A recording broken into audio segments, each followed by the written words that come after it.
같이 기도하고 시작하겠습니다.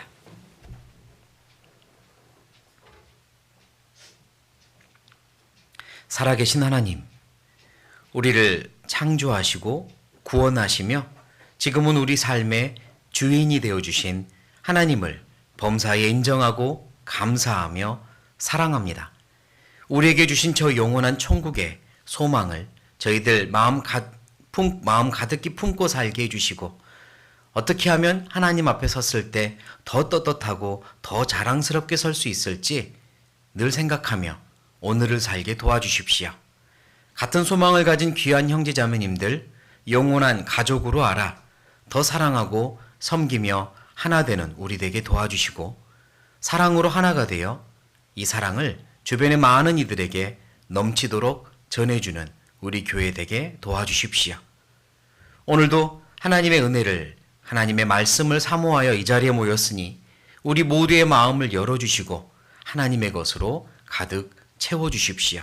힘을 얻고 위로를 받고 변화를 받는 시간 되게 도와주십시오. 이 자리에 함께하지 못한 형제자매님들 어디에 있든지 있는 곳에서 주님을 생각할 수 있도록 도와주시고, 다음번엔 함께 만나 교제할 수 있도록 인도하시고 허락해 주십시오. 이 시간 처음부터 끝까지 하나님께 부탁드리며 예수님의 이름으로 감사하며 기도드립니다. 아멘. 네, 같이 요나 찾겠습니다. 요나.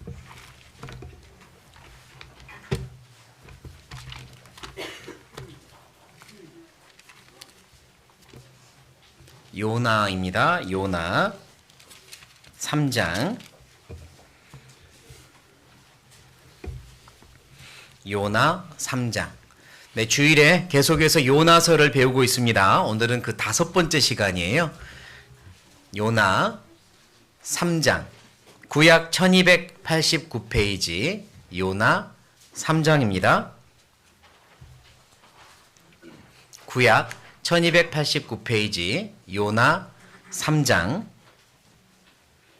1절부터 3절까지 제가 읽겠습니다. 여호와의 말씀이 몇 번째? 2번째 요나에게 임하니라. 이르시되 일어나 저 큰 성읍 니느웨로 가서 내가 네게 명한 바를 그들에게 선포하라 하신지라. 요나가 여호와의 말씀대로 일어나서 니느웨로 가니라. 니느웨는 극히 큰 성읍이므로 3일 길이라. 네, 오늘 말씀의 제목은 2번째 기회라고 정했습니다. 3장 1절 말씀, 여호와의 말씀이 2번째 요나에게 임하니라. 이 말씀을 제 개인적으로 굉장히 좋아하는 말씀입니다. 우리가 1장, 2장에서 배웠듯이 요나는 하나님의 선지자였고 하나님께서 요나를 보내시잖아요. 아수르라는 나라의 수도인 니느웨라는 곳으로 요나를 보내셨어요. 가서 나의 말을 그들에게 전하라. 하나님의 어떤 말씀이셨냐면 심판의 메시지였습니다. 너희들 죄가 너무 많아. 하나님께서 너희를 심판하려고 한다. 라는 말씀을 전하라고 하신 거예요. 그러나 요나는 개인적으로 아수르라는 나라를 좋아하지 않았습니다. 왜냐하면 너무나도 잔인하고 전쟁을 좋아하고 또 자기 나라를 언제든 괴롭힐 수 있는 나라였기 때문에 저 나라가 차라리 하나님께 심판을 받았으면 좋겠다는 마음이 좀 더 기울어져 있던 거죠. 그래서 저렇게 악하고 저렇게 잔인한 나라는 심판받아야지, 내가 왜 가서 그들에게 너희들 심판받을 거니 회개해 라고 전해. 나 그럴 수 없어 라는 마음이 더 강했던 겁니다. 그래서 하나님께서 명하신 곳으로 가지 않고 거의 반대 방향으로 배를 타고 도망하기로 작정을 했죠. 그리고 우리가 1장, 2장에서 배웠던 것처럼 하나님은 요나를 포기하지 않고 풍랑을 대동하고 요나를 쫓아왔고, 배가 뒤집을 뻔한 가운데 제비를 뽑아서 요나 때문에 이런 일이 벌어졌다는 걸 그 안에 있던 모든 선원들도 알게 되었고요. 요나는 자기는 하나님을 믿는 사람인데 하나님의 명령을 떠나서 도망가는 길이라고 고백을 하게 되고, 그래서 나를 바다에 빠뜨리면 당신들은 안전할 거다 라고 말을 했고요. 결국 선원들은 살기 위하여 요나를 바다에 빠뜨립니다. 그러나 하나님은 요나를 위해 또 다른 걸 준비했죠. 그전에는 풍랑을 준비해서 오신 하나님은 이번엔 큰 물고기를 준비해서 요나를 삼켰고요. 요나는 그 물고기와 함께 깊은 곳으로 내려가 하나님의 깊은 곳에서 하나님께 부르짖으며 기도를 합니다. 그리고 주의 성소를 바라보았나이다 라는 그의 기도처럼 그 깊은 곳에서 주님을 바라보며 회개하고 부르짖는 기도를 하죠. 네, 그래서 이제 하나님께서는 요나를 그토록 가기 싫어했던 니느웨 땅으로 큰 물고기가 요나를 태우고 와서 뱉어버리고요. 그래서 요나는 결국 그곳으로 이제 가게 되는 겁니다. 근데 3장 1절에 하나님의 말씀이 두 번째 요나에게 임하니라. 요나를 땅으로 뱉어버렸고요. 요나는 거기서 이제 정신을 차리고 두리번거렸을 거 아니에요? 언제쯤인지는 알 수 없지만 하나님께서 요나에게 두 번째 말씀하신 겁니다. 여기서 이 두 번째라는 이 단어를 개인적으로 참 많이 좋아하고 또 위로를 받는 단어예요.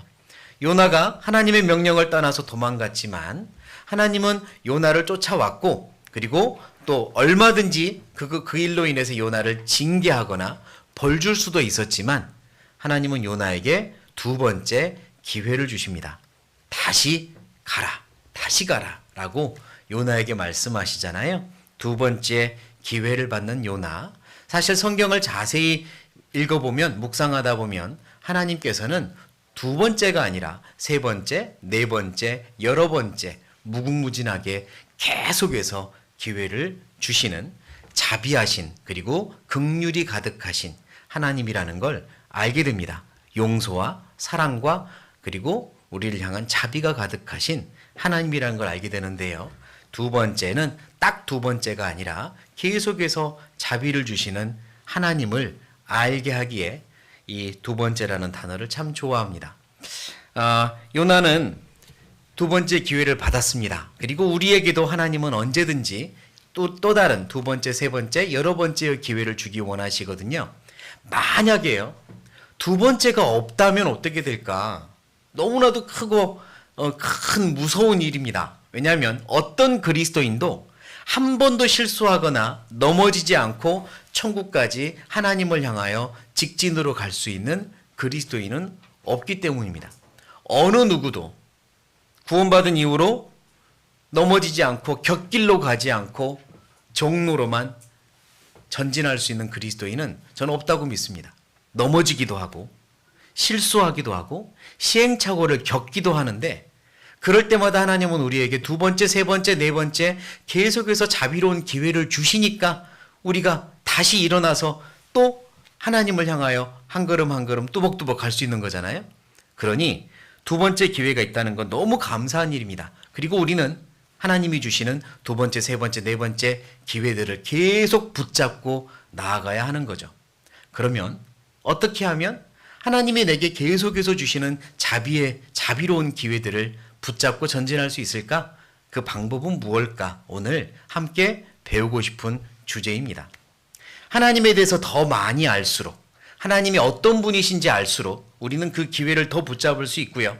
그리고 내가 어떤 마음을, 어떤 태도를 가져야 하는지 알면 나에게 하나님의 자비로운 기회가 주어질 때 그 기회를 붙잡을 수 있다고 믿습니다. 그래서 오늘 하나님이 어떤 분이신지 그리고 내가 어떤 마음과 태도를 가져야 할지 성경의 여러 사건들과 또 인물들을 통해서 좀 배워보려고 해요. 먼저 하나님이 어떤 성품이신지 어떤 분인지 얼마나 자비로운 분인지부터 말씀 안에서 좀 같이 깊이 묵상을 해보겠습니다. 마태복음 18장이에요. 마태복음 18장.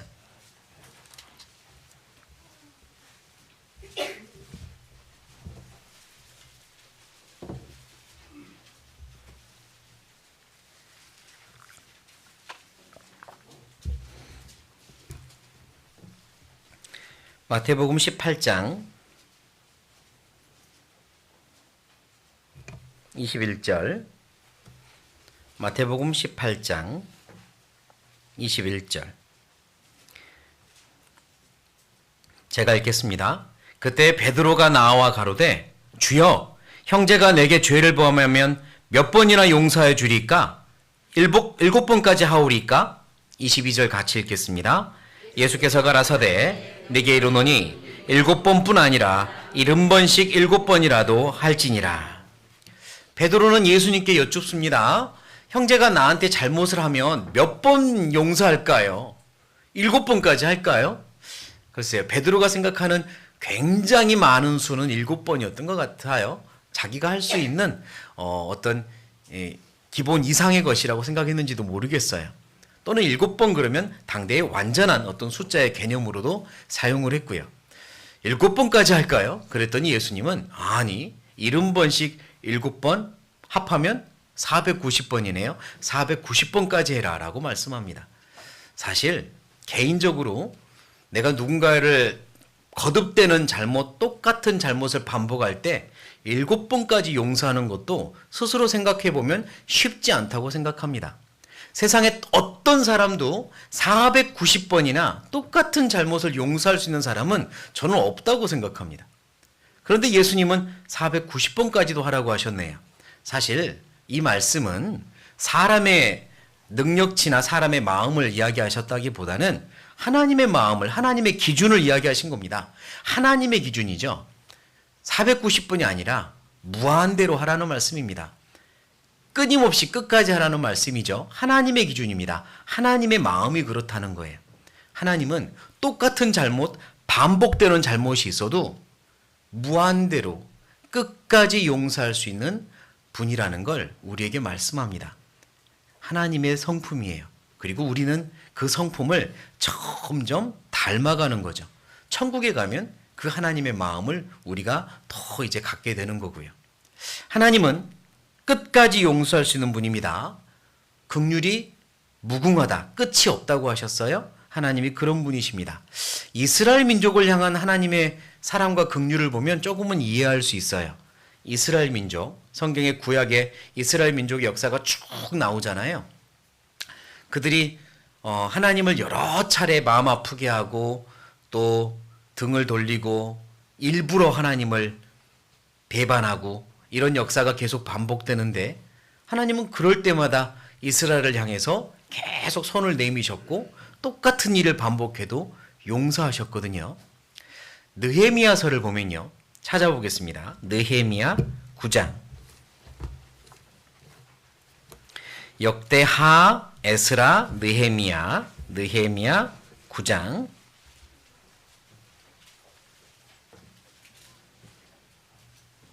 (26절)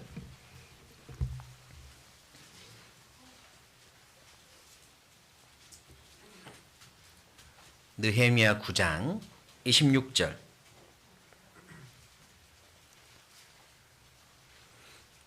네, 느헤미야 9장은요. 이스라엘 민족이 나라가 완전히 멸망을 당하고 식민지 생활, 포로 생활을 할 때의 일입니다. 나라가 완전히 멸망을 당했어요. 나라가 이제 아브라함을 통하여 가나안 땅으로 갔고 그리고 하나님께서 약속하신 축복이 시작이 되었는데 그 이후로 수도 없이 많은 역사를 반복하다가 마침내 멸망을 당한 겁니다. 그때 느헤미야를 중심으로 다시 신앙의 부흥운동이 일어났고요. 그리고 9장은 그 신앙의 부흥운동 중에 일부 신앙의 앞장선 사람들이 하나님 앞에 회개의 기도를 드리며 고백하는 내용이 9장입니다. 하나님 앞에 회개의 기도를 드리며 고백하고 다짐하는 내용이 9장이거든요. 그러니까 신앙의 부흥운동이 아주 활발하게 일어나고 있는 시점인데요. 그때 그들이 어떤 내용을 말하냐면 하나님, 우리가 조상 때부터 지금까지 계속해서 이렇게 반복해 하나님을 슬프게 해왔는데 하나님은 여전히 계속해서 우리를 자비롭게 용서하시고 받아주셨습니다. 라는 이제 고백하는 내용이 9장의 기도 내용이 있습니다. 그 내용을 좀 읽어보려고 하는 겁니다. 26절. 네, 25절까지는 이제 그들이 모세를 통하여 출애굽을 해서 광야 생활을 하고 드디어 약속의 땅 가나안 땅에 들어가기까지의 과정을 25절까지 말씀하고 있고 광야 생활 중에도 참 많이 하나님의 마음을 아프게 하고 배반했잖아요. 자, 가나안 땅에 드디어 들어갔거든요. 그 이후에도 26절부터 몇 구절 제가 읽겠습니다.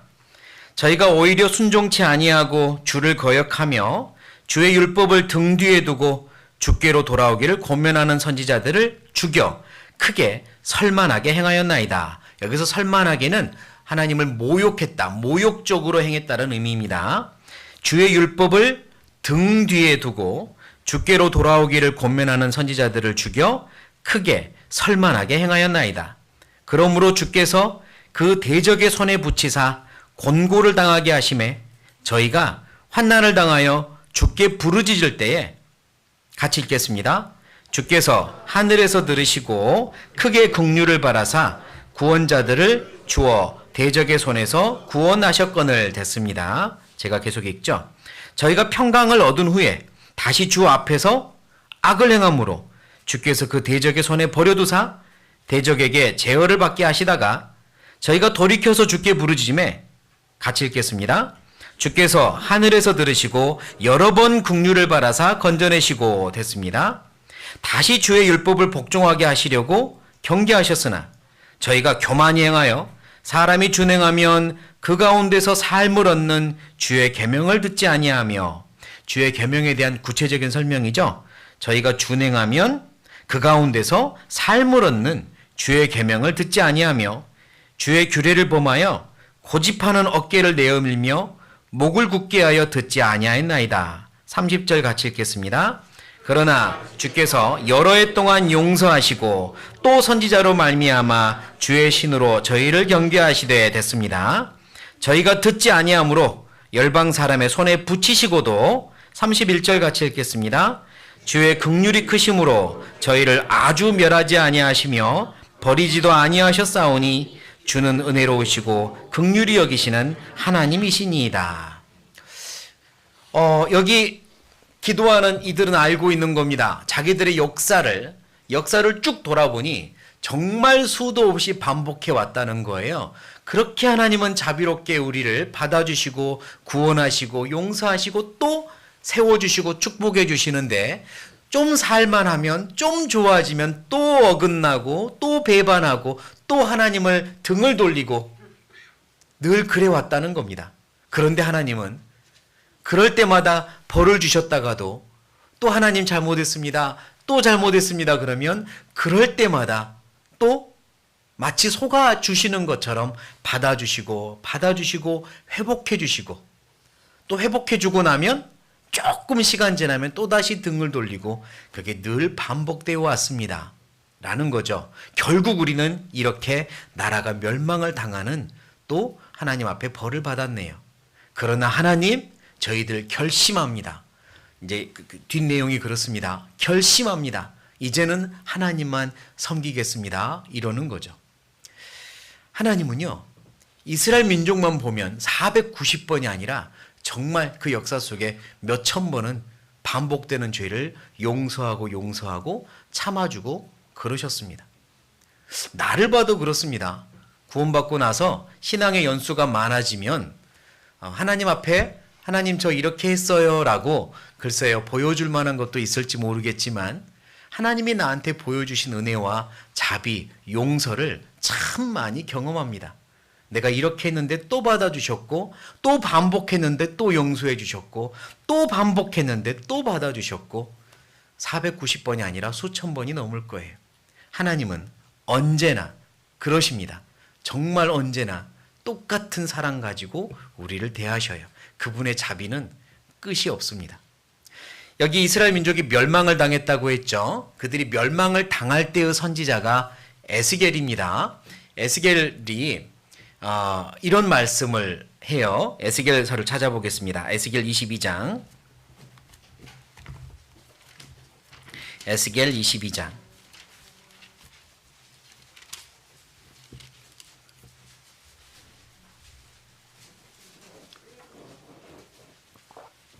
구약 1184페이지,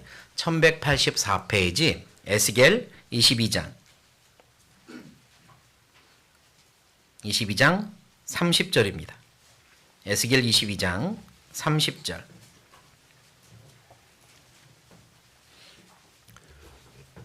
같이 읽겠습니다.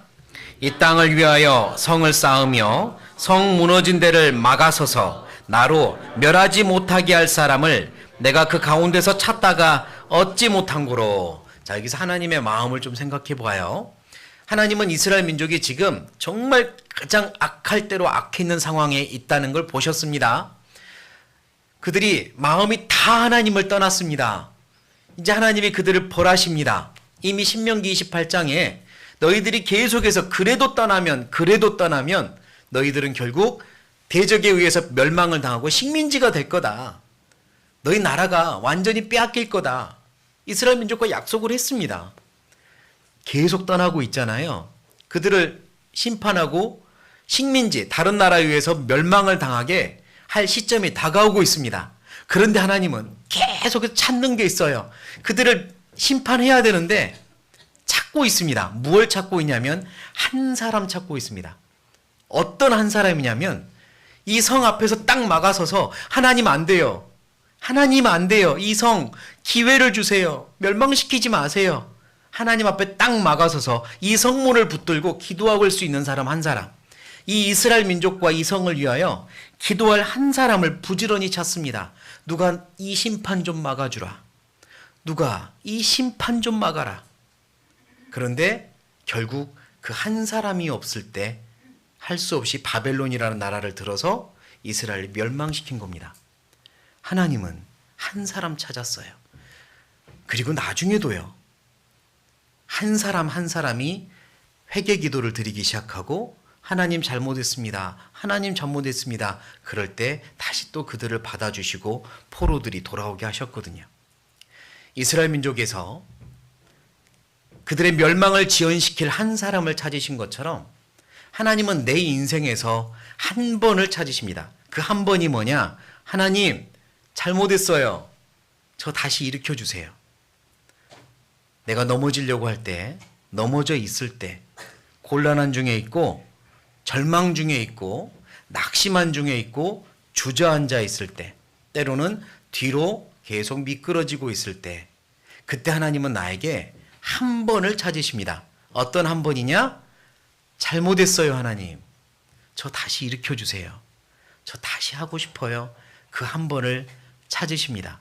자비하신 하나님은 내가 그렇게 있는 걸 원치 않으세요.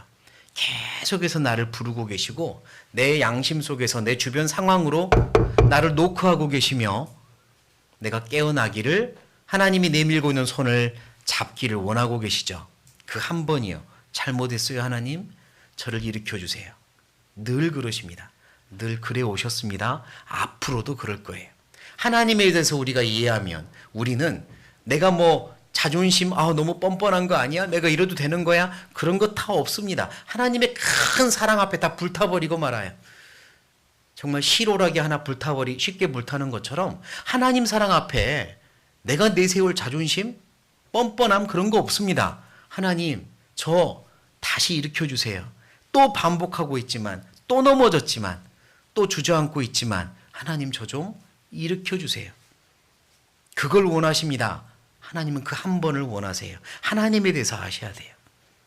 그리고 성경에 나오는 많은 인물들이 우리에게 교훈으로 간증하고 있습니다. 우리는 이렇게 하나님이 주신 기회를 잡았다고 간증하는 이들도 있고, 우리는 이때 이렇게 해서 하나님의 기회를 놓쳤습니다 라고 간증하는 교훈을 주는 이들도 있어요. 몇 명 그들의 간증도 들어볼 필요가 있습니다. 첫 번째, 삼손이에요. 삼손 잘 아시죠? 태어날 때부터 구별됐습니다. 히브리어로 나시린, 구별된 자. 하나님이 특별히 저는 저의 삶을 헌신, 하나님께 구별하여 드립니다. 헌신의 표시로 나시린이 되는 사람들이 있습니다. 삼손은 태어나서부터 나시린으로 구별됐어요. 머리에 삭도를 대지 않고 하나님이 금하신 음식을 먹지 않고, 그리고 죽은 시체를 가까이 하지 않고 하나님이 명하신 규례들도 있었습니다. 그것들을 지키며 하나님께 드려진 자로 살아왔어요. 삼손은요. 그리고 하나님의 삼손은 처음부터 계획하시길 이스라엘을 구원할 자, 민족의 지도자로 사사로 세우셨어요.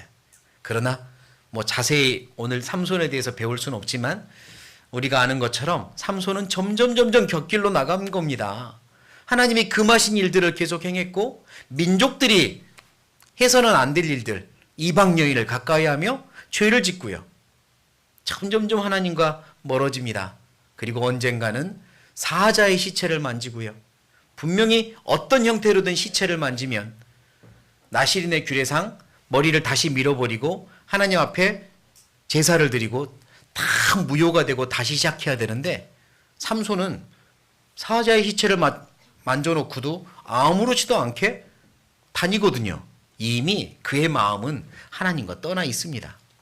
결국 이방 여인들을 계속 좋아하고 따라다니다가 들릴라라고 하는 여인에게 속아가지고 머리를 싹 밀려버리고 블레셋 군인들에게 잡혀가 버리죠. 하나님이 삼손에게 더 이상 힘과 능력을 주지 않았고요. 그는 눈을 뽑히고 짐승 취급을 당하며 깊은 지하 감옥에서 큰 맷돌을 굴리는 신세가 되었고 사람들에게 조롱거리가 됩니다. 그렇게까지 저 깊은 곳으로 들어갔습니다. 저 깊은 곳으로 들어가야 된다고 세 번째 시간 깊은 데서 부르짖었나이다 라는 주제로 말씀을 배울 때 배웠던 기억이 나는데요. 삼손도 저 깊은 곳으로 들어갔습니다. 거기서 삼손은 마음으로 하나님 앞에서 자신을 돌아보고 회개하기 시작했음이 틀림없습니다. 사사기 16장을 찾겠습니다. 사사기 16장.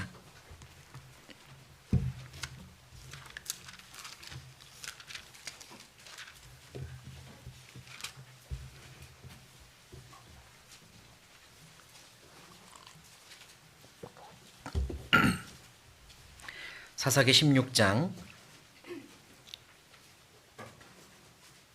22절. 사사기 16장 22절. 16장 22절 제가 읽겠습니다. 그의 머리털이 밀리온 후에 다시 자라기 시작하니라. 저는 이 구절에서 동그라미를 하나 친 단어가 있습니다. 어디에 동그라미를 쳐뒀을 것 같습니까? 다시에다가. 저는 그랬어요. 다시, 이 단어가 너무 좋습니다. 두 번째라는 단어 마냥 좋아요. 그가 머리가 밀린 후에 다시 자라기 시작하니라. 이 다시라는 단어가 그냥 단순한 단어 같지만 많은 상징적인 의미와 의미를 포함하고 있는 것 같아요. 하나님 앞에 사울이 깨지고 부서지고 깊은 데로 내려가서 주님을 바라보며 회개의 기도를 드리고 있을 삼손에게 하나님께서도 다시 머리카락이 자라게 하시며 그와의 관계를 회복하기 시작하신 거죠. 그래서 마지막 그 경기장에서 두 기둥을 붙잡고 하나님 저에게 한 번만 더 기회를 주세요 라고 했을 때 하나님은 그에게 다시금 옛날에 함께 하셨던 그 능력을 부어주고 힘을 줬던 거죠. 이때부터 하나님과 사울의 관계, 이 삼손의 관계가 회복되고 있었던 겁니다. 다시요. 눈이 뽑혀도 모든 걸 다 잃어도 저 바닥으로 쳐 넣은 것 같아도 거기서 다시 시작할 수 있습니다. 그 장소가 하나님과 다시 시작하고 힘을 얻은 더 단단해져 가는 기회가 될 수도 있어요. 다시입니다. 하나님은 언제나 그러셨어요. 삼손만 그런 게 아닙니다. 베드로도 그렇죠.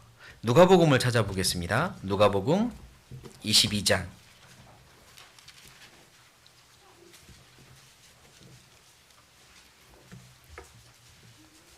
누가복음 22장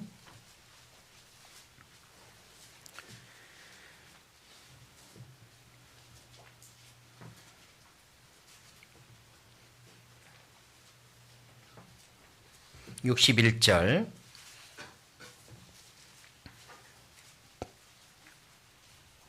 누가복음 22장 61절 제가 읽겠습니다. 주께서 돌이켜 베드로를 보시니 베드로가 주의 말씀 곧 오늘 다 굴기 전에 네가 3번 나를 부인하리라 하심이 생각나서 밖에 나가서 어쩌니라 심히 통곡하니라. 네. 지키는 사람들이 예수를 희롱하고 때리며 그의 눈을 가리우고 물어가로되. 예수님이 잡히시고 나서 사람들에게 주먹질을 당하고 희롱을 당하기 직전 마지막으로 본 사람은 베드로였습니다. 눈을 가리고 희롱했으니까 이제 그 직전에 마지막으로 본 사람이 베드로였죠. 베드로와 눈이 마주쳤던 것 같습니다. 그래서 베드로도 자기가 예수님을 모른다고 3번이나 부인하고 나서 예수님과 눈이 딱 마주쳤을 때 네가 오늘 3번 나를 닭이 울기 전에 부인하리라, 그 말씀이 양심에서 떠올랐고 밖에 나가서 꺼이꺼이 통곡하며 운 거 아닙니까? 많이 울었던 것 같아요. 아니, 많이 울어야 마땅하죠. 저 같아도 그랬겠네요. 예수님이 저기서 잡혀 계시는 예수님, 그분을 내가 3번이나 모른다고 부인을 했으니까.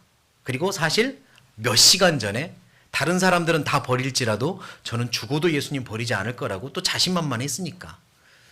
그게 산산조각 났으니까요. 눈물 나겠죠. 통곡을 했습니다. 얼마나 많이 울었을까.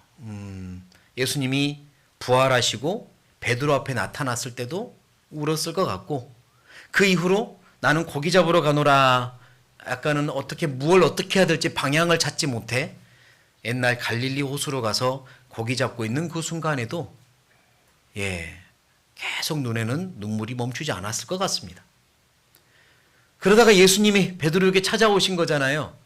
요한복음 21장에 예수님이 베드로에게 다시 찾아와서 요한의 아들 시몬아, 옛날처럼 베드로라고 불러주지 않고 처음 만날 때들처럼 시몬아라고 불러주시며 네가 나를 사랑하느냐 물어주신 예수님은 다시 시작하자라는 의미를 가지고 있었던 것 같습니다. 베드로가 그걸 느낀 거죠. 요한의 아들 시몬아, 네가 나를 사랑하느냐? 예, 제가 주님 사랑하는 줄 주께서 아십니다. 그렇게 해서 베드로와 예수님의 깨어졌던 관계가 다시 회복된 거잖아요. 베드로와 예수님의 그 사랑의 관계. 예수님은 여전히 베드로를 사랑하지만 베드로는 감히 예수님을 사랑합니다라고 말할 수 없는, 정말 주변에서만 맴돌 수밖에 없는 자신 없는 관계. 베드로와 예수님 사이에 어색해져 버린 사랑의 관계가 그날 회복된 겁니다. 예, 제가 주님 사랑하는 줄 주께서 아십니다. 관계가 회복되고 다시 일을 맡기죠. 내 양을 치라. 그렇게 해서 베드로도 다시 시작하게 되었어요. 베드로에게 주어진 기회를 베드로는 그렇게 잡은 거잖아요. 반대로 기회를 놓쳐버린 사람들도 있습니다. 그들은 왜 기회를 놓쳤을까? 열왕기상 11장으로 가보겠습니다. 열왕기상 11장.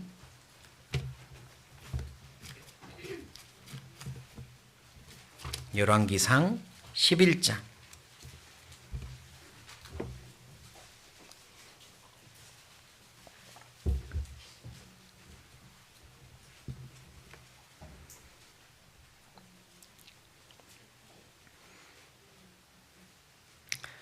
열왕기상 11장 9절부터입니다. 9절부터. 9절 보니까 누구 이야기입니까? 솔로몬 이야기입니다. 솔로몬. 제가 읽겠습니다.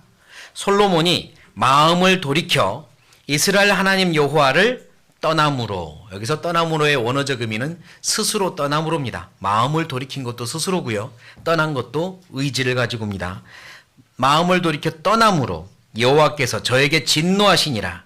여호와께서 일찍이 2번이나 저에게 나타나시고 이 일에 대하여 명하사 다른 신을 좇지 말라 하셨으나 저가 여호와의 명령을 지키지 않았으므로 여호와께서 솔로몬에게 말씀하시되 네게 이러한 일이 있었고 또 내가 나의 언약과 내가 네게 명한 법도를 지키지 아니하였으니 내가 결단코 이 나라를 네게서 빼앗아 내 신복에게 주리라. 하나님이요, 솔로몬에게 2번이나 나타나셨어요. 왕이 될 때 내가 네게 무엇을 주랴? 하나님, 저 이 백성을 다스릴 지혜를 주십시오. 왕이 될 때 한번 나타났고요. 성전을 완공했을 때 또 한번 나타나서 솔로몬에게 축복의 약속을 해주십니다. 2번이나 미리 나타났죠. 그런 일이 있었으면 정말 하나님 떠날 수 없는 거 아닙니까? 하나님을 정말 어느 누구보다 가깝게 느꼈던 솔로몬인데 2번이나 나타나서 축복을 해주시고 경고도 하셨어요. 이 일에 대하여 말씀했다고 했는데 단 나를 떠나 우상을 숭배하고 나를 떠나면, 나를 버리면 그때는 정령 큰 이 벌이 있을 줄 알아라 경고도 하셨거든요. 아니 그러니까 하나님을 가까이에서, 누구보다 가까이에서 배웠고 누구보다 엄한 경고를 받았으니 솔로몬은 그러면 안 되는 거였습니다. 그러나 솔로몬 나이가 들어서요. 1절입니다. 1절. 솔로몬 왕이 바로의 딸 외에 이방의 많은 여인들을 어쨌다고요? 사랑하였으니 곧 모압과 암몬과 에돔과 시돈과 헷 여인이라. 4절. 솔로몬의 나이 늙을 때에 왕비들이 그 마음을 돌이켜 다른 신들을 좇게 하였으므로. 나이가 들고 솔로몬은 하나님 말고 하나님보다 더 사랑하는 이들이 생겼습니다. 이방 여인들, 왕비들이요. 그리고 그들이 다른 신을 좇자고 자기들의 신을 데리고 와서 신당을 지어주세요. 이 신도 모실 수 있는 산당을 지어주세요. 할 때마다 그러자 신당도 짓고, 같이 가요 할 때마다 그래 같이 가자 해서 함께 엎드리고 우상을 섬겼음이 틀림없습니다. 결국 하나님은 선지자를 통해서, 아마 선지자를 통해서 방금 읽었던 말씀, 너의 나라를 너의 신하에게 줄 거다라고 말을 듣는 거거든요. 그러면 하나님이 솔로몬에게 2번이나 이전에 나타났는데 솔로몬이 여기서 우상 숭배를 시작할 때 그 후로는 한 번도 경고가 없었을까? 그러지 않겠죠. 계속해서 선지자들을 보내서 여러 가지 방법으로 솔로몬을 경고했을 겁니다. 이러면 안 된다고. 너 이러면 안 된다고 하지 않았느냐? 그러나 솔로몬이 그 한 번이 없었던 거예요. 잘못했습니다. 이러지 않겠습니다. 돌이키겠습니다. 그 한 번이 없었던 거예요. 나라가 조각날 때까지. 끝까지요. 계속해서 잘 해오다가 어느 순간 죄에 빠지기 시작한 이후로 지속적으로 빠진 겁니다. 하나님이 계속해서 경고를 주셨을 텐데 지속적으로 돌이키지 않은 거죠. 하나님의 기회를 더 이상 그는 잡지 않았습니다. 스스로 죄 속에 빠져들어갔어요. 과연 왜 그랬을까? 어쩌면요. 제가 솔로몬의 마음을 알 수 없고 성경에도 자세히 설명은 하지 않으시니까 그가 했던 일들, 성전을 지었잖아요. 거기에 굉장한 만족감이 있었던 건 아닐까? 할 만큼 했다. 이 정도면 충분하지 않을까? 스스로 거기서 만족을 했고 스스로 충분하다고 여겨서 나는 더 이상 발전할 필요 없다? 이 정도면 됐지? 라는 마음이 그의 남은 신앙을 완전히 무너지게 만들건 않았을까? 라는 생각도 해봅니다. 여하튼 솔로몬은 어느 순간부터 더 이상 마음을 하나님께로 돌이키는 일이 없었습니다. 쭉 죄로 빠져간 거죠. 나라가 멸망했습니다. 그렇게 해서 더 이상 기회를 잡지 못한 솔로몬이 있고요. 베드로와 반대로 또 한 명의 사람이 기회를 잡지 못한 사람으로 성경에서 우리에게 교훈을 주고 있죠. 마태복음입니다. 마태복음 27장.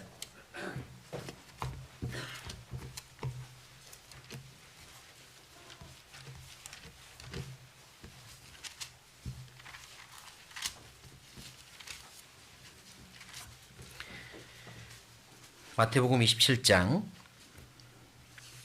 3절부터 제가 읽겠습니다. 때에 예수를 판 누가? 유다가 그의 정죄됨을 보고 스스로 뉘우쳐 그 은 30을 대제사장들과 장로들에게 도로 갖다 주며 가로되 내가 무죄한 피를 팔고 죄를 범하였도다 하니 저희가 가로되 그것이 우리에게 무슨 상관이 있느냐? 네가 당하라 하거늘 유다가 은을 성소에 던져놓고 물러가서 스스로, 같이 읽겠습니다. 목매어 죽은인지라. 유다는 자기가 큰 죄를 지었다는 거 알았습니다. 함께 모시고 다니던 예수님, 정말 많은 섬김의 본과 사랑의 본과 본을 보여주신 예수님, 자기를 위해서 죽으시는 예수님, 유다가 예수님에 대해서 얼마나 이해하고 알았는지는 정확하게 모르겠지만 자기가 예수님을 팔아넘긴 건 아주 큰 잘못이라는 건 그때 깨달은 거죠. 그때 그는 이 죄값을 용서받을 길이라고 해야 될까요? 치룰 길이라고 해야 될까요? 이 죄값을 치룰 길은 내가 죽는 수밖에 없다라고 결심한 겁니다. 가장 큰 실수입니다. 가장 큰 잘못이죠. 이렇게 잘못했어도 예수님께 나아가자 라고 했으면 유다는 결단코 이렇게 허망하게 죽음을 맞이하지 않았습니다. 예수님께서 다시 받아주시는 분이죠. 긍휼이 끝이 없는 분이신데 유다를 받아주셨을 거예요. 그러나 유다는 스스로 생각한 겁니다. 이 잘못을 갚을 길은, 치룰 길은 내가 죽는 것밖에 없다. 자기 생각이죠. 완전히 자기 생각이죠. 그만큼 하나님을 몰랐고 그만큼 예수님을 몰랐던 겁니다. 같이 따라다니면서 몇 년을 따라다니면서 예수님을 몰랐던 거죠. 긍휼이 끝이 없으시고 자비하신 예수님을 몰랐던 겁니다. 알았더라면 이렇게 안 했어요. 알았더라면 나아가서 무릎 꿇었겠죠. 나는 안 돼. 나는 안 돼. 이런 말 절대 안 했을 겁니다. 나도 신앙생활 중에 내가 아무리 넘어지고 아무리 하나님 앞에 부끄러운 일을 행해도 하나님만 정확하게 안다면, 예수님의 사랑과 자비를 정확하게 안다면 나는 안 돼 라고 끝까지 절망하고 넘어질 사람 없습니다. 정확하게 안다면. 찾아가야죠. 예수님 찾아가야죠. 잘못했습니다.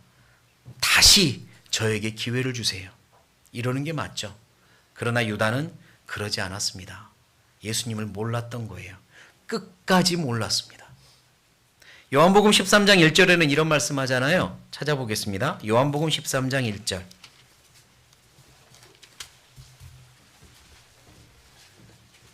요한복음 13장 1절.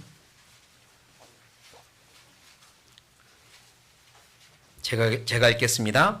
6월절 전에 예수께서 자기가 세상을 떠나 아버지께로 돌아가실 때가 이른 줄 아시고 세상에 있는 자기 사람들을 사랑하시되 어떻게? 끝까지 사랑하시니라. 끝까지 사랑하시니라 1절에 말씀하고 2절에 가룟 유다 이야기합니다. 가룟 유다 포함한 겁니다. 가룟 유다까지 끝까지 사랑했습니다. 끝까지 가룟 유다를 향해서 자비의 문을 열어놓고 최선을 다했습니다. 나를 팔아 넘기지 말아라. 물론 그런 마음도 있었지만 나아가서 팔아 넘기더라도 다시 돌아와라. 이런 마음까지 가지고 기도하셨을 겁니다.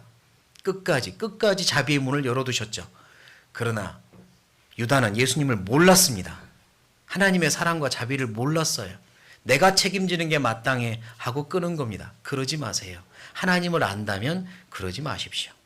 그들이 우리에게 교훈하고 있습니다. 이제 우리 앞에 두 번째, 세 번째 계속해서 기회가 있어요. 하나님은 그런 분이니까. 어떻게 해야 그 기회를 잡고 계속해서 우리는 성장하고 단단해질 수 있을까? 이제 방법을, 그 마음을 좀 배워야겠습니다. 네 가지로 배울 건데요. 첫 번째는 나에겐 정말 하나님의 자비가 필요합니다라는 그 마음이 있어야 됩니다. 하나님, 저에겐 자비가 필요합니다. 하나님의 자비가 저는 정말 필요한 사람입니다. 우리는 이미 거듭날 때, 구원받을 때 하나님의 그 자비를 체험한 사람들이잖아요. 누가복음 찾아보겠습니다. 누가복음 15장.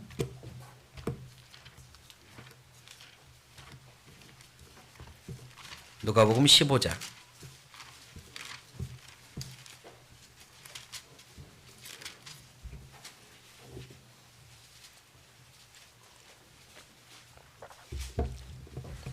누가복음 15장. 돌아온 탕자라고 하는 제목의 비유를 말씀하시는데 여기서 하나님의 마음을 좀 느낄 수 있는 부분이 있어서요. 15장 17절. 이에 스스로 돌이켜 가로되 내 아버지에게는 양식이 풍족한 품꾼이 얼마나 많은고 나는 여기서 줄여 죽는구나. 내가 일어나 아버지께 가서 이르기를 아버지여 내가 하늘과 아버지께 죄를 얻었사오니 지금부터는 아버지의 아들이라 일컬음을 감당치 못하겠나이다. 나를 품꾼의 하나로 보소서 하리라 하고. 자, 여기가 아버지의 돈을 가지고 이렇게 집을 떠났다가 탕진을 하고 완전 이렇게 거지가 돼버린 아들, 둘째 아들이 이제 아버지한테 돌아가야 되겠다라고 결심하는 장면입니다. 그때 뭐라고 결심을 하냐면 나는 아버지라고 부를 자격도 없어. 저를 품꾼의 하나로 여기세요. 종으로 여기세요. 이렇게 말해야 되겠다. 이렇게 결심을 했어요. 저는 아버지라 부를 자격도 없습니다. 저를 아들이라고 보지도 마시고요. 품꾼이라고 보세요. 이렇게 말해야 되겠다. 아마 연습도 했을지 몰라요. 그리고 간 겁니다. 그리고 이제 아버지를 만나는 거예요. 계속 읽겠습니다. 이에 일어나서 아버지께로 돌아가니라. 아직도 상거가 먼데 아버지가 저를 보고 측은히 여겨 달려가 목을 안고 입을 맞추니 아들이 가로되, 자 이제 외웠던 연습했던 말 하죠. 아버지여, 내가 하늘과 아버지께 죄를 얻었사오니 지금부터는 아버지 아들이라 일컬음을 감당치 못하겠나이다 하나. 아까 연습한 거 다 말했어요. 빼먹은 거 있어요. 비교해 보세요. 19절과. 나를 품꾼의 하나로 보소서 말 안 했잖아요. 안 했을까? 나는 못했다고 생각합니다. 무슨 이야기냐면 하나 22절 아버지는 종들에게 이르되 제일 좋은 옷을 내어다가 입히고 손에 가락지를 끼우고 발에 신을 신기라. 그리고 살진 송아지를 끌어다가 잡으라. 우리가 먹고 즐기자. 아들의 말 아버지가 듣지 않은 겁니다. 말하고 있는데 끊어버리고 아버지 말한 거예요. 저를 품꾼의 하나로 하는데 아들 돌아왔다 빨리 소잡아라. 막 아버지가 잔치를 여는 겁니다. 이 녀석이 외웠던 말 하고 있는데 아버지는 아무 말도 들리지 않았어요. 저 아버지라고 부를 자격도 없습니다. 이 말 듣지도 않았습니다. 품꾼의 하나 이거 말할 틈도 안 줬어요. 왜요? 아들이니까요. 아들 돌아왔으니까요. 아들이다 돌아왔다 하고 잔치를 바로 여는 겁니다. 이게 아버지의 마음이죠. 우리를 받아주실 때 아버지의 마음이었어요. 우리는 구원받은 이후로 지금도 기도할 때 아버지라고 하지만 솔직히 내가 아버지라고 말하는 의미의 100%를 알고 아버지라고 말할까요? 아버지라고 말할 때 100% 내 아버지, 내 영혼의 아버지, 내 삶의 창조주요 구원자이신 아버지 100% 알고 아버지라고 기도할까요? 못할 때 많습니다. 그러나 아버지는요, 나를 아들로 100% 아들로 여겨주시잖아요. 구원 받을 때 아들로 받아주셨습니다. 넌 내 아들이야. 아들이야. 아우 제가 어떻게 아버지라 불러요? 괜찮아. 내가 너를 아들로 여기니까. 기도하면서 아버지 어색한데 아버지는 하나님 아버지는 어색하지 않으셔요. 넌 내 아들이야. 넌 내 아들이야. 그 이후로 구원받은 이후로 또 죄를 짓고 또 넘어지고 또 부끄럽고 그래서 기도할 때 아버지라는 말이 목에서 나오지도 않고 내가 기도는 하면 들어는 주실까? 그런 생각하기도 전에 아버지는 말씀합니다.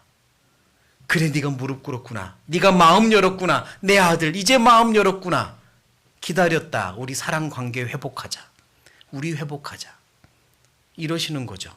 내가 마음 열기만 기다리고 계시고 무릎 꿇기만 기다리고 계세요. 내 잘못이나 내 어려움이나 내 낭망한 상황이나 이것 때문에 자신 없어 하고 하나님께 오지 못하고 그런 걸 보시면서 안타까워하시죠. 한 번을 기다리십니다. 한 번 마음 열고 무릎 꿇고 마음 열고 아버지 저 회복하고 싶어요. 이 마음 내놓기를 기다리고 계시잖아요. 그렇게 해야 됩니다. 나에게 자비가 필요하다는 거 알아야 돼요. 나는 하나님의 자비가 필요합니다. 하나님이 나에게 얼마나 자비로우신지 알아야 되고요. 나는 필요하다는 걸 알아야 돼요. 그래야 마음을 열 수 있습니다.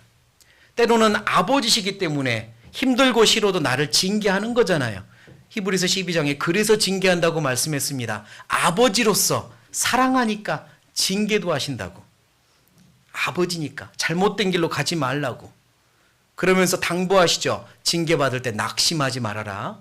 낙심하지 말아라. 사랑해서 주는 거야. 당부도 하십니다. 그리고 징계 받고 나면 일어나라. 일어나라. 나는 너를 단단하게 하기 원하신다라고 하시는 거예요. 그러니까 일어나셔야죠. 시편 139편을 찾아보겠습니다. 시편 139편.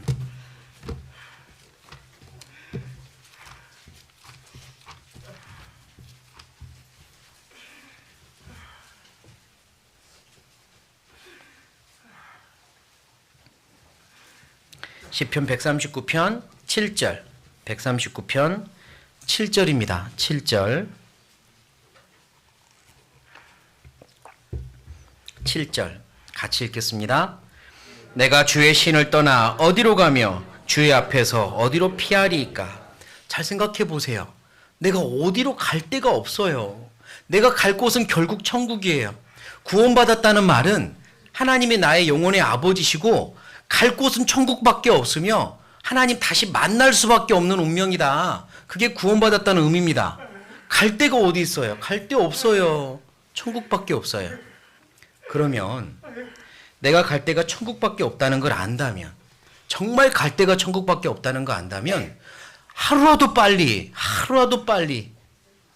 하나님과 관계를 회복해야 됩니다. 하루라도 빨리. 제가 산으로 올라가는 걸 짐작하시겠지만 별로 안 좋아해요. 하나님이 만드신 산을 왜 올라가 봐야지. 저는 그런 주의입니다. 물론 그래서 산을 이렇게 올라가는 거 별로 안 좋아하는데 가끔 형제님들과 산 올라갈 때도 있잖아요. 너무 힘겹게 목적지에 도착을 했습니다. 목적지에 올라갔어요. 그러면 어떤 마음이 드냐면 못 내려가겠다. 내려가기 싫다. 나 놔두고 가세요. 이런 마음이 생겨요. 나 놔두고 가세요. 나 이제 못 가요. 그런데 생각해 보세요. 내가 거기서 안 내려가면 어떡해요? 거기서 살 거예요? 산에 올라갔는데 거기서 이제 안 내려가면 방법 없어요. 너무 막막해요. 거기서 살 수도 없고 내려가야 돼요. 결국은. 무슨 이야기냐면 어차피 우리는 천국 가는 겁니다. 다른 데가 없어요. 갈 곳 없잖아요. 천국 가야 돼요. 하나님 만나야 된다고요. 그러면 이렇게 주저앉고 있다가 만날 거냐고요. 이렇게 살다가 만날 거냐고요.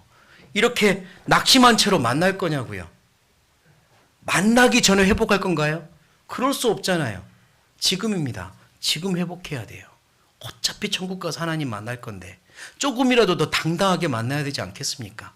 하나님이 내 마음에 문을 두드릴 때 회복하고 만나야죠. 하나님, 전 지금 자비가 필요합니다. 하나님의 자비하심이 필요합니다. 저에게 기회를 주세요. 다시 일어나고 싶어요.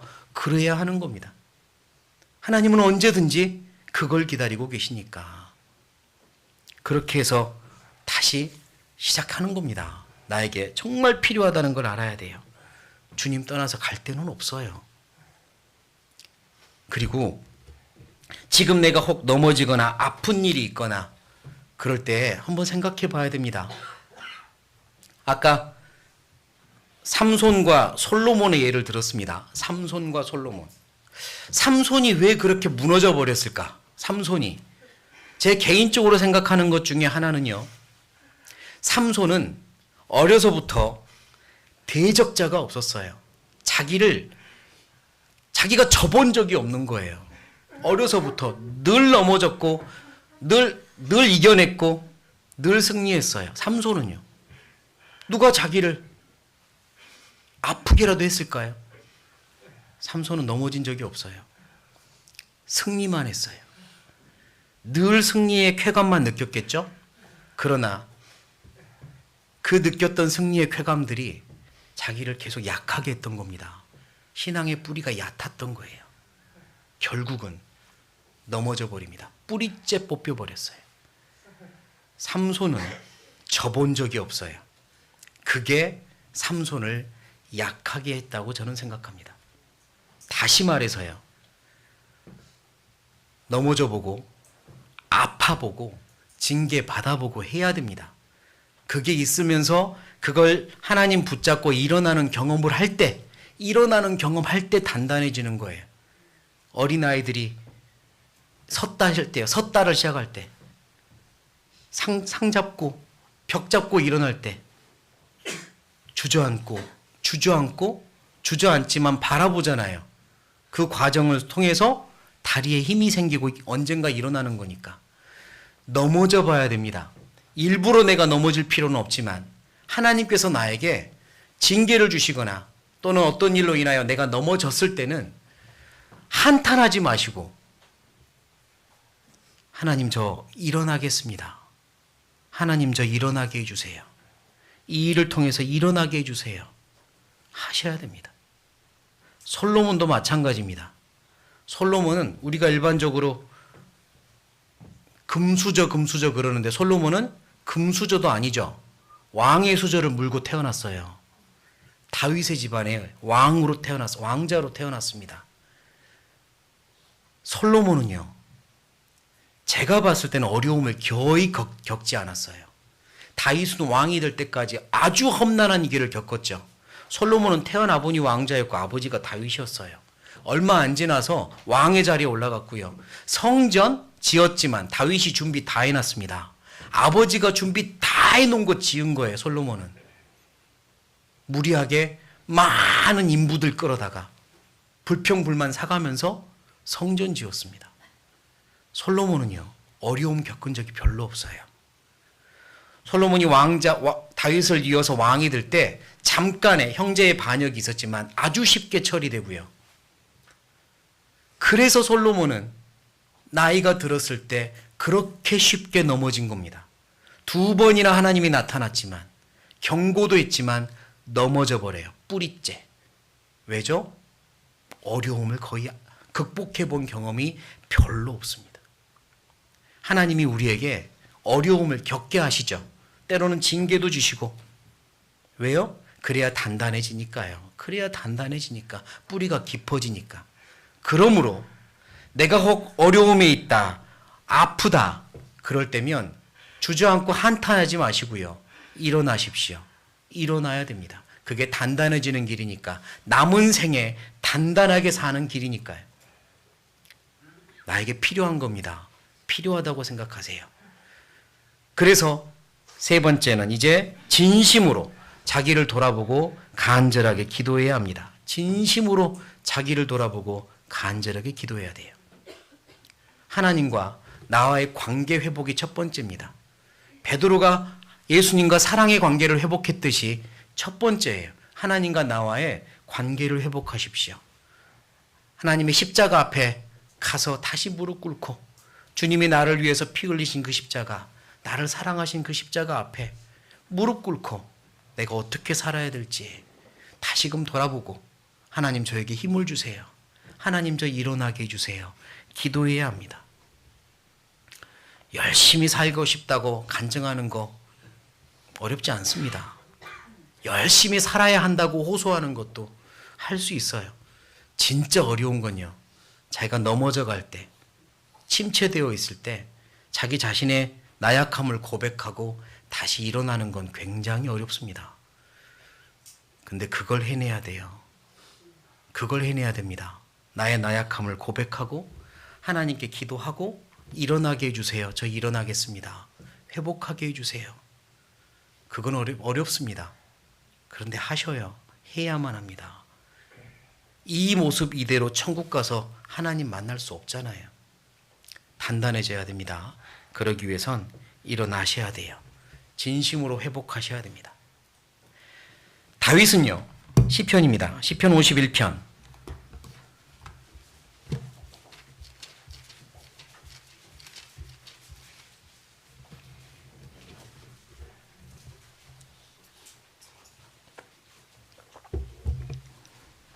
시편 51편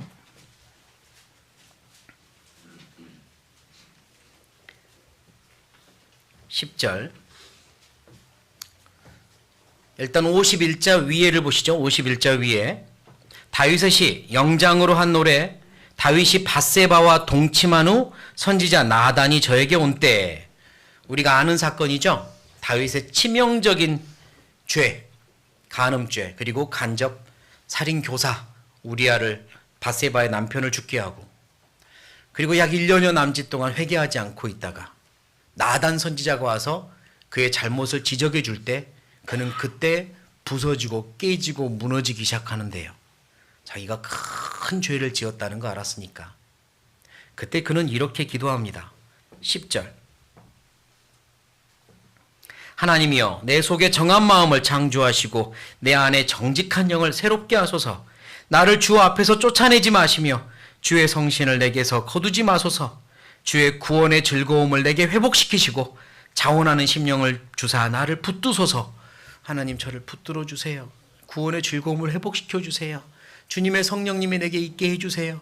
하나님 저를 버리지 마세요. 기회를 주세요라고 계속 기도하잖아요. 끊임없이 기도합니다. 끊임없이. 이 사건과 동일한 시점에 그가 쓴 시편이 6편인데요. 6편을 보겠습니다. 시편 6편.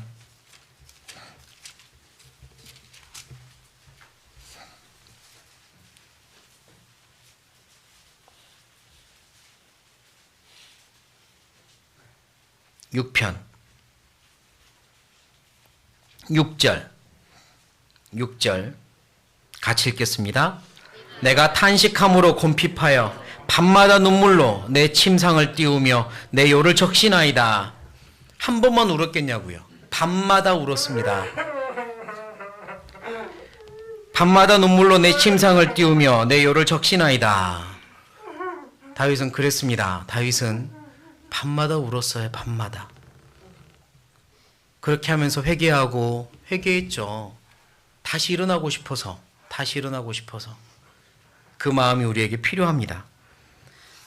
저도 신앙생활 하면서 이런 경험들이 몇 번 꽤 있었던 것 같아요. 하나님께서 내 마음을 깨뜨리는 시기가 있거든요. 말씀을 듣다가 말씀을 읽다가 그러기도 하죠. 청년 때 어느 날은 말씀을 듣는데요.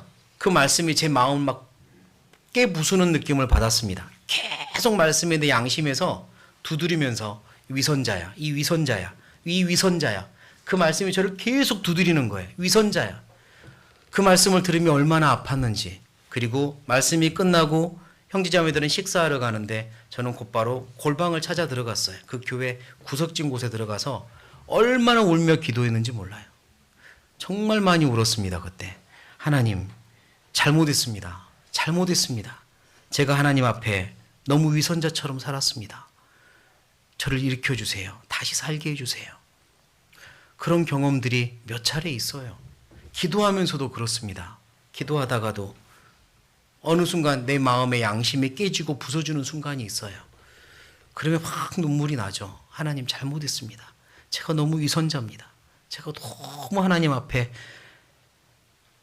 잘못된 모습으로 삽니다. 깨달으면 부서져야죠.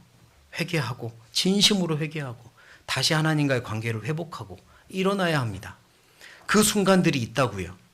하나님이 내게 아주 강한 손으로 내밀고 붙잡는 순간이 있다고요. 어떤 상황 속에서 부서지든 말씀 안에서 깨지든 기도하며 그러든 간에 하나님이 주시는 기회를 놓치면 안 됩니다. 관계를 회복하고 일어나셔야 돼요. 그리고 베드로처럼 또 한 가지 필요한 마음이 있습니다. 요한복음 21장을 보죠. 요한복음 21장.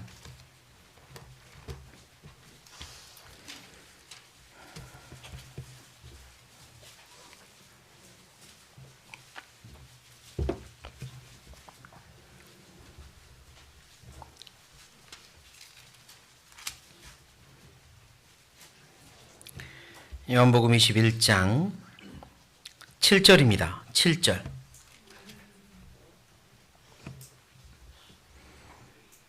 (5절부터) 있죠. 5절부터 제가 읽겠습니다. 예수께서 이르시되 얘들아 너희에게 고기가 있느냐? 대답하되 없나이다. 번역 너무 잘했죠.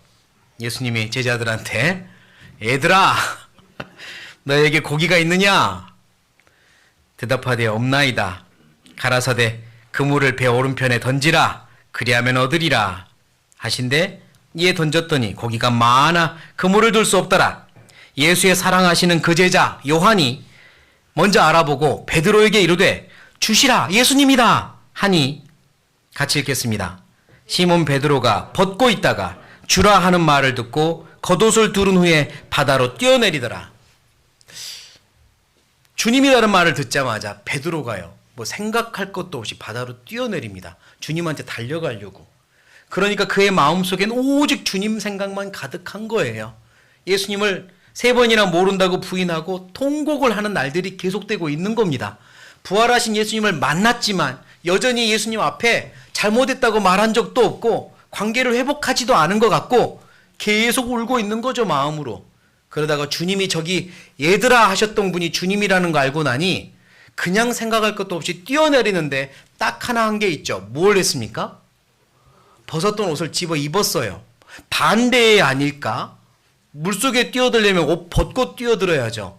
아니 옷 벗고 막 일하고 있다가 왜 벗었던 옷을 집어 입냐고요. 왜? 주님 앞에 오직 하나 겸손을 입은 겁니다. 오직 하나 겸손을 입었어요. 그분 앞에 갈 때 주섬주섬 이거 입고 그냥 뛰어내린 거예요. 겸손히 입고 간 겁니다. 회복하기에 필요한 거 하나는 겸손입니다. 다 내려놓고 내가 그동안 해왔던 거 다 내려놓고 솔로몬이 성전을 지었어도 다 내려놔야 돼요. 그동안 내가 해왔던 거 다 내려놓고 겸손 하나 입고 주님 앞에 가는 거예요. 주님, 저 아무것도 아니고 아무것도 없습니다. 뒤에 한 거는 다 잊어버리고 앞에 있는 것만 보고 쫓아가고 싶으니 하나님 저에게 다시 한번 기회를 주시고 일으켜 주세요. 저 다시 주님을 위해서 쓰임받고 살도록 도와주세요. 낭망할 때 또는 징계 속에 있을 때 또는 침체하다가 내 삶을 깨닫게 됐을 때 내 신앙이 위선적이구나 알게 됐을 때 이렇게 살면 안 되는구나 하나님의 내 양심의 두드림을 내가 듣게 되었을 때 그때 필요한 마음입니다. 간절한 마음으로 회개하시고 관계를 회복하셔야 되고 겸손을 입으십시오. 내가 했던 것 다 내려놓으시고 아무것도 없이 나 아무것도 없습니다. 나 아무것도 없습니다. 주님이 저를 사용해 주세요. 다시 시작하는 마음으로 사용해 주세요. 그럴 때 하나님은 더 크게 사용해 주실 겁니다. 다시 요나로 돌아갑니다. 요나서입니다.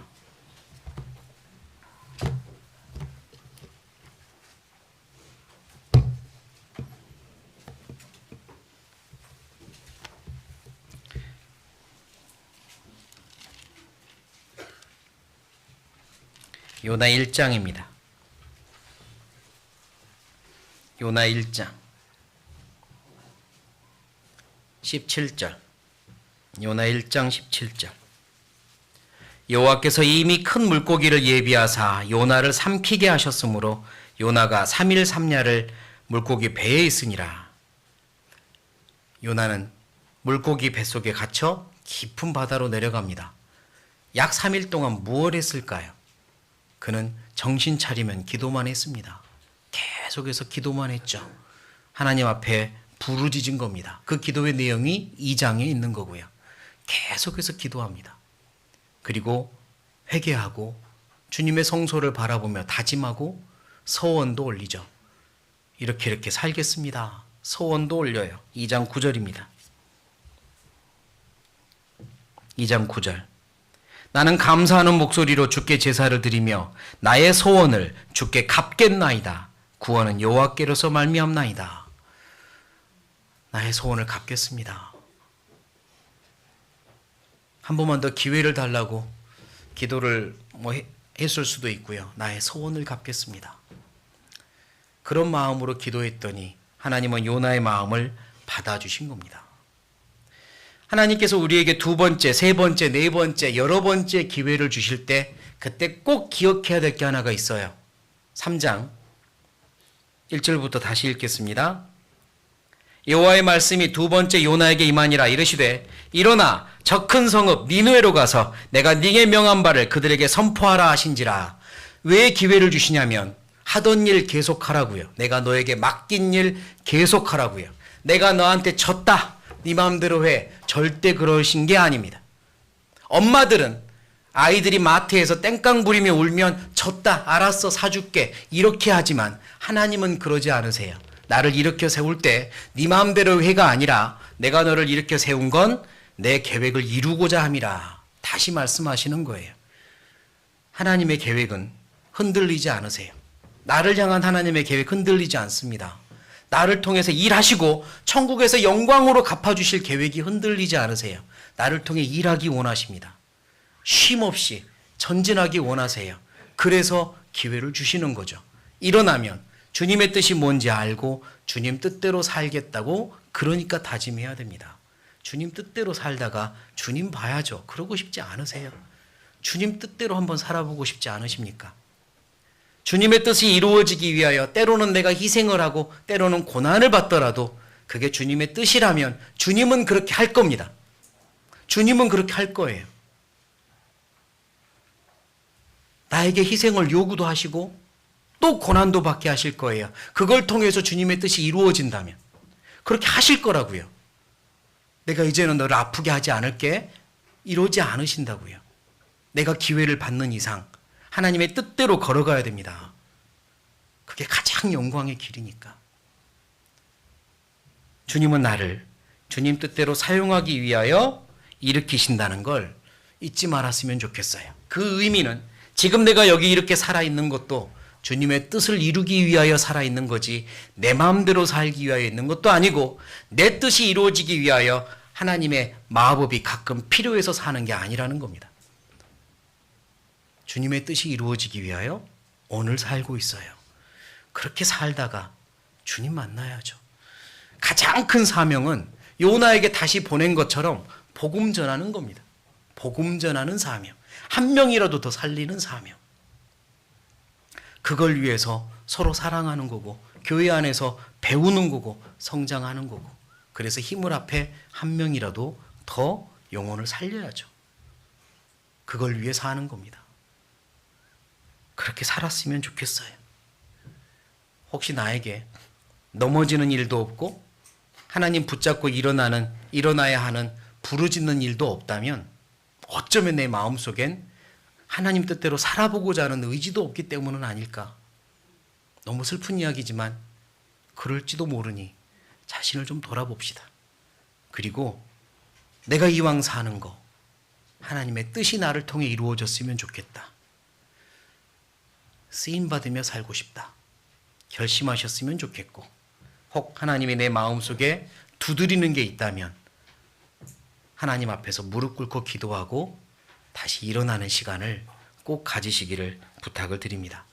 우리는 늘 실수하지만 너무 감사한 건 하나님의 자비는 끝이 없다는 겁니다.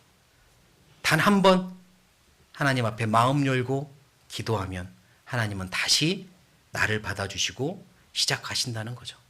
그게 너무 감사합니다. 우리 앞에 놓여진 수없이 많은 여러 번의 기회를 계속해서 잡고 성장하는 우리가 되었으면 좋겠습니다. 같이 기도하시겠습니다.